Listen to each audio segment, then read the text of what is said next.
To my dear friend who lives in the world beside mine, I send this letter with care and clear eyes. I will not waste your time, because here time is all I have and all I pay. I woke before dawn and checked my balance, because that is how mornings start here. The dial on my wrist glowed with its soft number, and it felt like weather. I breathed once and felt the number fall by a second, because life is a meter. Do you feel a price on your breath in your world, or is it only me? I walked to the corner stand and bought coffee with 8 minutes of my life. The cup was hot and honest, and the steam looked like a receipt. The vendor smiled and said take care, because he could see my balance fall. On the curb, a school bus took children to class, and every seat had a price. Parents topped up their kids with weekend hours, so homework would not cost them sleep. A teacher waved while checking her ledger, because tomorrow is payday in years here. People say payday is like a birthday because we get more time instead of cake. I keep my ledger simple, because confusion is expensive in this city. Rent is due in months, and utilities eat days if the winter runs long. The train gate scans my pulse and charges a weekday toll that feels like sand. There is a quick lane for people with spare years, and they walk like they float. I stand in the normal line and watch the seconds fall in a calm stream. My friend, you once asked how wages work here, and I will answer with care. Time is minted by the Commonwealth and issued to citizens for public labour bans. Jobs pay in hours, and risk adds interest that feels sweet at first and bitter later. Hazard bonuses taste like sugar, and then like rust when your bones think about them. We grow careful with promotions, because every raise can pull years forward from old age.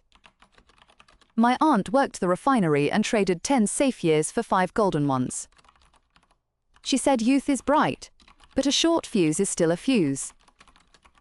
The bank in our district is called a chronobank because it handles pure lifespan. I keep a small account there, like a jar of summer light. Interest here is a quiet thief when you owe, and a slow gardener when you save. People say compounding is the only magic that is legal, and it can still break you. A boy I knew borrowed 2 years to start a cafe and lost 5 in the winter. He smiles now, but his hands look older than his stories. You asked me once about crime, and I promised to be honest in every detail. The worst theft is done with a chronosiphon that draws seconds from a passing crowd. It is a hum in the air, like a fan, and no one sees the hand. The law treats it as violence, because time is breath here. People wear small locks that scramble their pulse, so the thieves steal only noise. A friend in the watch office showed me a drawer of devices taken in last month. The drawer looked like a nest of metal beetles that fed on birthdays. We have gentle crimes too, like tipping in minutes to look rich at the table. A dinner can cost a week if you want the seat near the singer. I like the back table by the fan, where the cost is small and the jokes are good. Romance here is both sweet and heavy, because love has numbers on every vow. People write promises with shares of years, and it is both moving and risky. I once promised a season to someone who loved trains, and we spent it riding until autumn. The leaves felt brighter, because I could feel the debt and the gift at once. Weddings are full of toasts and ledgers because families merge their balances with hope. A cousin gave a dowry of one cherished year and cried, because it was honest. The groom cried too, because he knew a year is a lifetime if used with care. I use envelopes for my budget because it keeps my mind calm and clear. One envelope is called rent, and one is food, and one is grandma. The grandma envelope is my favorite because it buys long afternoons with stories. She tells a tale about a storm that stole a power grid and aged half the town. The lights were out and interest penalties hit like hail because delays cost months. After that, people bought hand cranks for their meters and candles for their hearts. Hospitals keep a triage board that shows time balances along with vital signs. It is a moral weight when you see a newborn with a tiny number. Parents can donate by law, but caps exist so no one drains themselves to bone. I once stood in that corridor and signed away a week to a stranger. The nurse said it would turn a fragile hour into a sunrise. I walked home, lighter and older, and somehow happier. Sport here is a festival and a caution because athletes can loan years to their present. A sprinter can burn future winters for a single bright summer of speed. The crowd cheers, and the ledger frowns, and the body keeps the last word. My neighbor is a swimmer who saved 2 years for college and now swims in quiet pools. She says the lane lines look like timelines, and she swims between versions of herself. Schools teach math with ledgers and ethics with lunch because kids feel costs when they share. A child who splits an apple gives minutes and learns that kindness is counted. They also learn that a counted kindness still warms a room. Taxes happen on solstice, and it is a strange holiday that mixes dread with music. People line up at kiosks and trade songs while they lose weeks to the common good. The city repairs bridges and parks with that time, and it feels like planting trees. An audit notice arrived for me yesterday, and I felt the air grow tight. I read it twice, and my heart put a hand on the number on my wrist. The notice said a forgotten fee from last year had grown into a rude sum. I laughed one soft laugh, and then I got out my envelopes. The plan is simple and kind, because panic wastes breath. I will cut luxuries like the fancy tea that burns whole minutes with no real joy. I will walk instead of taking the train when the weather is honest. I will pick up 2 night shifts that pay in heavy hours with a mild aftertaste.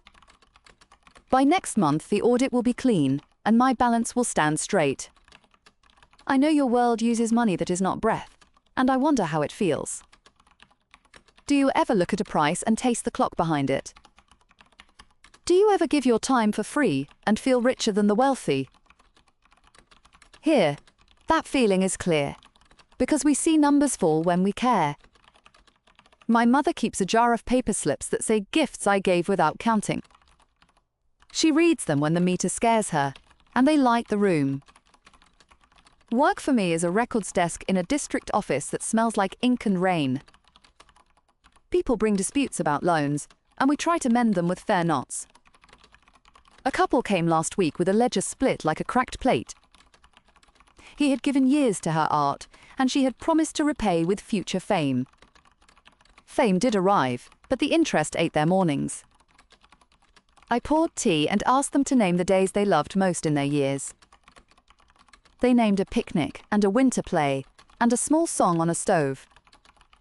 We wrote those days into a new contract because memory can be a currency too. They left with fewer years in debt and more reasons to stay kind. That night I thought about value and how it hides in ordinary minutes. A quiet walk can be worth more than a cruise when your breath is the coin. Children here learn the phrase, spend time, and grow up knowing it is literal. Some say this makes us cold and calculating, and I disagree with a warm heart. It makes us careful and grateful, and faster to forgive small mistakes. When a friend is late, we know the cost fell on their life, not just their habit.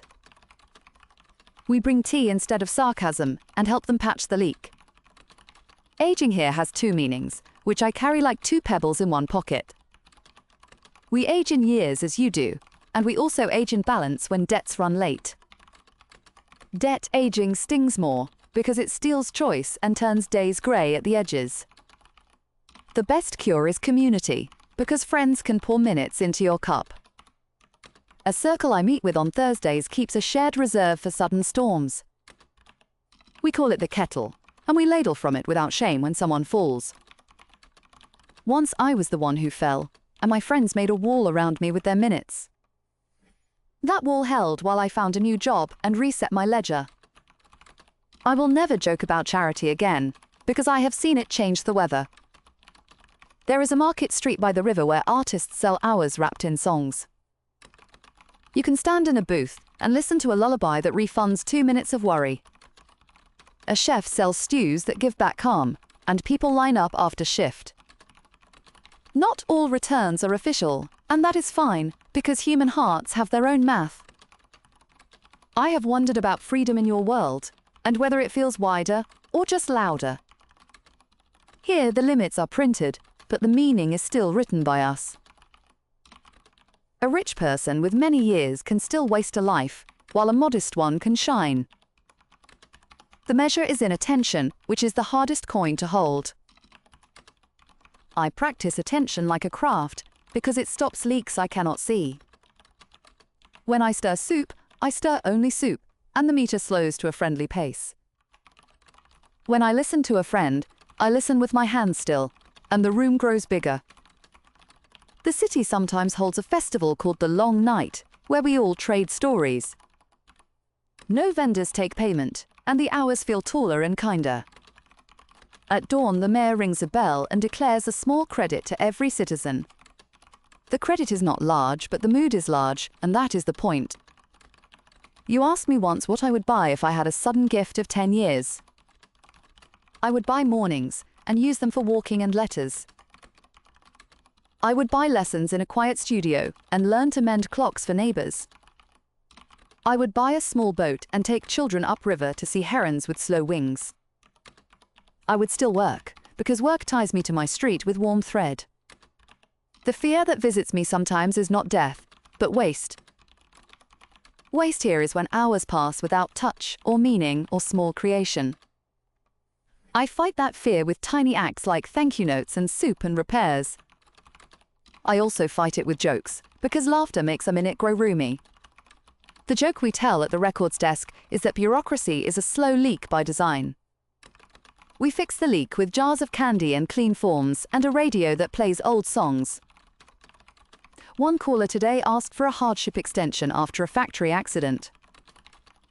He sounded brave and tired, and I moved his file to the front without saying why. Small mercies are the cheapest gifts with the best return. My wrist sings at noon, when the sun is highest, and the dial looks like a coin. I eat on a bench and budget the bites the way sailors budget rope. A child nearby traded a minute for a sketch from a street artist. The sketch showed a cat on a roof, and somehow gave the minute back to the child. Art does that here, and I think it does that there too. My friend from the watch office says the city is safer this year than last. The new locks are better, and the fines are smarter, and the patrols learned kindness. We learned that fear wastes time faster than crime. We also learned that a smile at a checkpoint saves minutes across a whole line. I keep a small list of truths that cost nothing and save everything. First truth is that gratitude slows the meter the way shade cools a road. Second truth is that planning is cheaper than repair when it comes to hours. Third truth is that giving to strangers keeps a city soft and safe. Fourth truth is that rest is an investment, not a luxury in this economy. Fifth truth is that love spends well when given early and often. I feel you nod from your side, and I am glad across the gap. If you visit one day, I will meet you at the ferry that carries guests between worlds. I will bring 2 mugs and a small bag of days I saved for a rainy talk. We will walk, and we will buy nothing for a while, and call it wealth. We will watch the market tick and ignore it, and call that a feast. The river path holds a bench with a brass plate that says pause here. People leave tiny notes under that plate to thank the unknown donor of the bench. I once tucked a note there that said, "This pause saved my week." When I was younger, I chased bright things that ate years, like sparks on dry grass. Now I chase slow things like letters that leave a trail of safe footprints. The best letter I ever got was from a baker who saved me a loaf after closing. He wrote, "You overpaid in minutes last winter, and I kept the change warm for you." I cried and laughed and ate the bread by the window while the snow counted my chews. Does your world keep such small ledgers of kindness, or do they vanish into air? If they vanish, I hope you start one and watch it bloom. A question often asked here is, what would you buy if time were free? The trick answer is that nothing would be worth anything if time had no edge. The real answer is that meaning would still cost attention, and that is never free. I measure meaning by how long I remember, not by how much I spent. I remember the day I taught a neighbor to read the small print on a loan. We cancelled a trap and bought back 2 summers of her life. We celebrated with stew that tasted like rescued hours. The stew had beans and garlic and a promise to teach someone else next month. Forward motion here is a chain of helped people pulling more people to shore. My wrist now reads a tidy sum, because the night shifts are steady and the audit shrinks. I am not rich in years, but I am not leaking today. That feeling is worth more than fashion and noise and other glitter. This morning a child asked me what greed means in a world like ours. I said greed is when you hoard hours and skip sunsets and break the ladder. I also said wealth is when your time helps other time stand up. The child nodded like a scientist and traded a minute to feed the park birds. The birds made the best interest rate I have seen this week. An elder on my street says every calendar should have a column for wonder. He writes small notes like saw a cloud shaped like a whale and counts those too. He is very rich and very old and still playful. He says play is the way we pay respect to life without using up too much of it. I try to follow him even when the meter whispers its sober song. When fear visits, I do small chores that finish and give me back clear air. I polish the kettle and sew a button and write one letter to a far friend. Each act closes a loop and returns a secret rebate to my heart. You might ask whether death has a price tag here, and I will answer gently. The body stops when the balance hits 0 and the room goes still. The law tries to keep people above a safety floor, and neighbors push too. Some still fall, because storms come in clusters like bad luck with sharp teeth. We hold wakes that look like potlucks, and we tell the best stories we have. At those tables, people donate to the living, not the dead, because the living still spend. The finest toast I ever heard was today's well used and debts forgiven. I wish that toast for you, even if your coins look different. In your world, you might pay with bills and cards, but you still pay with mornings. Guard them like photographs you have not taken yet. Spend them on people and skills and places that make you breathe deeper. Refuse the vendors of rage, who charge you an hour and leave you empty. Refuse the feeds that shred your focus into confetti you cannot gather. Choose a book or a walk or a letter because they hold value after the meter ticks. Choose craft over spectacle, and you will grow interest that no bank can tax. Choose kindness because it multiplies without paperwork. I am close to my sign-off, and I feel peaceful as I write these last notes. The window is open, and the city sounds like a soft workshop. Lights blink and ledgers hum, and someone laughs 2 doors down. I think it is a grandmother telling a joke about rent to a toddler who does not care. That is my favorite scene, because it means love is still larger than the meter. If you visit when the jacarandas bloom, we will sit under them and count nothing. We will count nothing and gain something, and go home proud. I hope this letter brings you clear thoughts and a new way to look at your minutes. I hope you share it with someone who is racing and help them slow down. Thank you for reading with your good attention, which is the finest coin in any world. I now sign this off as your friend who lives next door to your world. Before I fold the page, I want to thank you for staying with me until the end. If you enjoyed this message, please tap like, because that small act helps our letters travel. Please subscribe to Multiverse Pen Pals, so our next notes find you without delay. Leave a comment with the moments you would buy if your money were minutes. If you wish to support this channel, there is a QR code at the bottom right of the video. You can also use the link in the description to donate and keep the ferry between worlds running. The description also holds links to other works from different series, which you might enjoy. I will be grateful if you share this with a friend who needs a gentle thought today. Until next time, I wish you wise spending and long laughter and a safe walk home. See you in the next letter, and thank you for being here with me now.